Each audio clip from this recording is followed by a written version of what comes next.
ఇవ్వాలి, 5 ఏళ్ళు గడపాలి. కాబట్టి ఈ వీళ్ళు కేసులు అంటారు, వాళ్ళు ఈ సోషల్ మీడియాలో ఏదైతే పోస్టులు చేస్తున్నారో వాళ్ళ మీద కేసులు పెడతారు. వాళ్ళు మీరు చూసుకోవచ్చు, గతంలో ఆ బోరుబిడ్డ అనేసి, ఇంకొకరు అనేసి, నాని అనేసి, వీళ్ళంతా ఏ విధంగా డోరు పారేసుకున్నారు. ఇవన్నీ అతనికి వ్యతిరేకత అండి. అతను సంక్షేమ పథకాలు అందించినప్పటికీ ఇవన్నీ అతనికి వ్యతిరేకత అనేది అప్పుడే రోజా మాట్లాడింది, తర్వాత వచ్చి నాని మాట్లాడినాడు, పెన్ని నాని అనేసి, అంబాటి రాంబాబు, వీళ్ళంతా నోరు ఎక్కువ మాట్లాడుతున్నారు. అంటే బూతులు మాట్లాడుకోకుండా సమస్య పైన పరిష్కారానికి మార్గంగా మాట్లాడుకుంటే 100% జగన్మోహన్ రెడ్డి సక్సెస్ అయిందే ఉండొచ్చేమో అనేది ప్రజల్లో ఒక భావన ఉంది.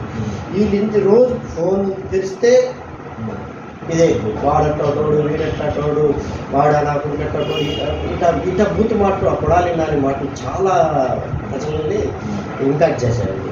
ఎందుకంటే ఆ ప్రభావం చాలా అంటే మామూలు చిన్న విషయం. అతను మాట్లాడుతూ ఉంటే 10 మంది తన అభిమానులు ఉంటే 100 మంది అడిగి చేరిపోతారు. మంచి నేను చెప్పాను కదా, మంచి అనేది చాలా లేట్గా వెళ్తుంది. చెడు మాట అనేది ఎంత చెడు మాటలు అలాంటి ప్రభావం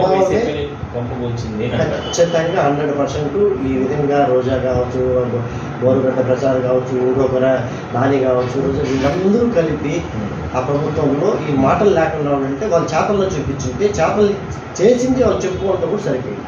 మరి అట్లా జరిగిన తర్వాత కూడా ఇప్పుడు నష్టం జరిగిన తర్వాత ఇంకా పార్టీని సరిదిద్దుకోకుండా మళ్ళా ఇలాంటి అధికారులు కూడా బెదిరించే రకంగా మాట్లాడడం, అది ఒక ముఖ్యమంత్రిగా చేసినటువంటి జగన్మోహన్ రెడ్డి గారు కూడా సహనం కోల్పోయి మాట్లాడడం, అధికారులను బెదిరించేస్తూ మాట్లాడడం అనేది కూడా కరెక్ట్ కాదని కూడా కొంతమంది అధికారులు లేకపోతే ఉద్యోగ సంఘాలు వాళ్ళ అభిప్రాయం చెప్తున్నారు. ఏమంటే ప్రభుత్వం చెప్పిన దాని ప్రకారం అధికారులు చేస్తారంటే తప్ప కక్షపూరితంగా ఎవరి మీద చేయాల్సిన అవసరం లేదు కదా అనేటువంటి మాటలు కూడా బయట వస్తున్నాయి. ఎట్లా చూడాలి అధికారులను టార్గెట్ చేయడం?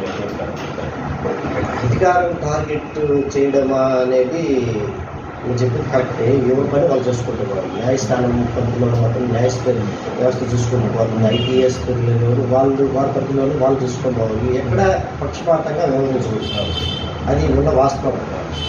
గతంలో చట్ట ప్రకారం ఎవరు తప్పు చేసినా అది చట్టం తన పని చేసుకుంటూ పోతుంది. తన పని అది చేసుకుంటా పోతే ఈరోజు నేను అధికారంలో ఉండొచ్చు, రేపు ఉండకపోవచ్చు, రేపు ఉండవరు ఉంటారు, ఆ తర్వాత వస్తారు. కానీ ఈ చట్టాన్ని ఎవరైతే వైలేట్ చేస్తారు వాళ్ళు ఎప్పుడైనా తగ్గుతారు 100%. ఎందుకంటే ఈరోజు ఈ వ్యవస్థ మాకు తెలియదు అసలు. చాలా వరకు ఈ విధంగా మాట్లాడచ్చు, ఇదేం తిట్టచ్చు, ఒక ముఖ్యమంత్రిని తిట్టచ్చు, ఒక మంత్రిని తినచ్చు, పవన్ కళ్యాణ్ని తిట్టచ్చు అది గతంలో ఎవరికి తెలియదు.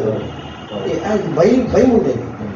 అంటే వాక్కు స్వాతంత్రం ప్రతి ఒక్కరికి ఉంది. తిట్టచ్చా, పుట్టచ్చా, చేయొచ్చా అనే సందేహం ప్రతి ఒక్కరికి ఇప్పుడు అవగాహన వచ్చేసింది.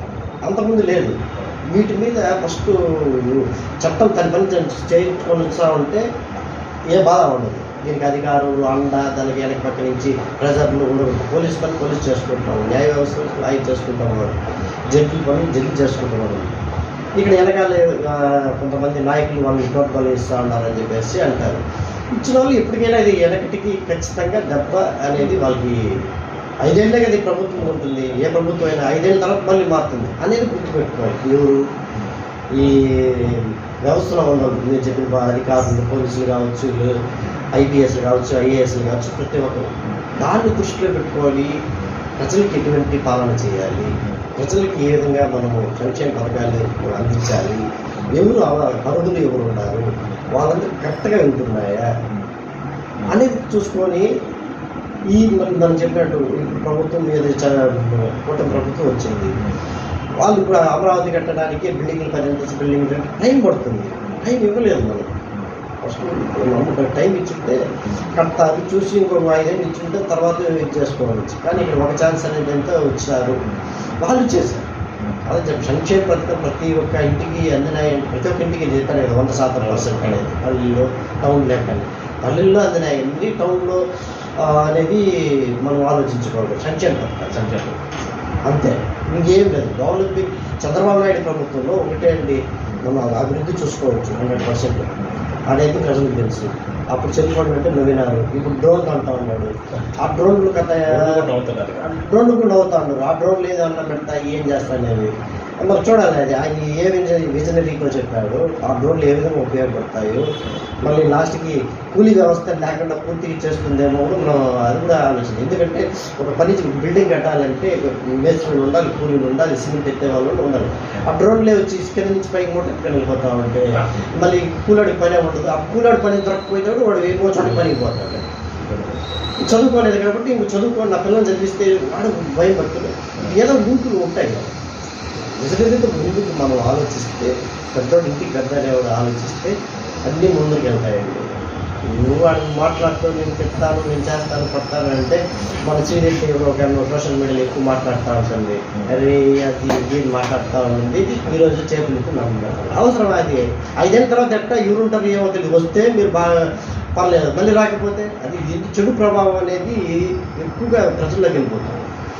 అంటే ఎక్కువ ఎవరు అదుపులో వాళ్ళు పెట్టుకొని ప్రజలకి ఏం చేయాలి, ఎమ్మెల్యేలు తన పరిధిలో ఉన్న వాళ్ళకి ఎమ్మెల్యేలు ఏం చేయాలి, సర్పంచ్ తన పరిధిలో ఉన్న అతను ఏం చేయాలి అనేది కరెక్ట్గా తన పని తాను చేసుకుంటూ పోతే ఏ సమస్య ఉండదు. చేయలేదు రాజకీయం మీరు చెప్పినట్టు కక్షపూర్వకమైన ఇది జరగడంతో మళ్ళీ తర్వాత వాళ్ళు రావాలని చెప్పేసి ప్రభుత్వానికి వాళ్ళ ఏది మంచి పని చేస్తే తనకు అడ్డుపోయినట్టు వేయడం సహజమైంది. Okay sir, thank you. మంచి విషయాలు చెప్పాను. అదే ఇది ప్రధానంగా అంటే రాష్ట్ర రాజకీయాల్లో తాజా పరిస్థితులు, తాజా విషయాలు అంటే ఎట్లా జరుగుతుంది, ఎన్ని కక్ష సాధింపులు, ఎందుకంటే వైసీపీ జరుగుతుంది కాబట్టి ఇలాంటి విషయాలన్నింటిలో కూడా అన్ని అంశాల మీద కూడా చాలా క్లారిటీగా ప్రజల్లో జరుగుతున్న చర్చ, దానికి సంబంధించి ప్రభుత్వాలు చేస్తున్నటువంటి విధానాలు, ప్రతిపక్ష పార్టీలు వ్యవహరిస్తున్న తీరు, వీటి మీద కూడా కిరణ్ గారు మొత్తం మాట్లాడడం జరిగింది. చూద్దాం మరి ప్రభుత్వ పెద్దలు లేదంటే ప్రతిపక్ష పెద్దలు ఈ రాజకీయాన్ని ఏ విధంగా తీసుకెళ్తారో, ప్రజలు ఏ విధంగా దీన్ని స్వీకరిస్తారు. Thank you.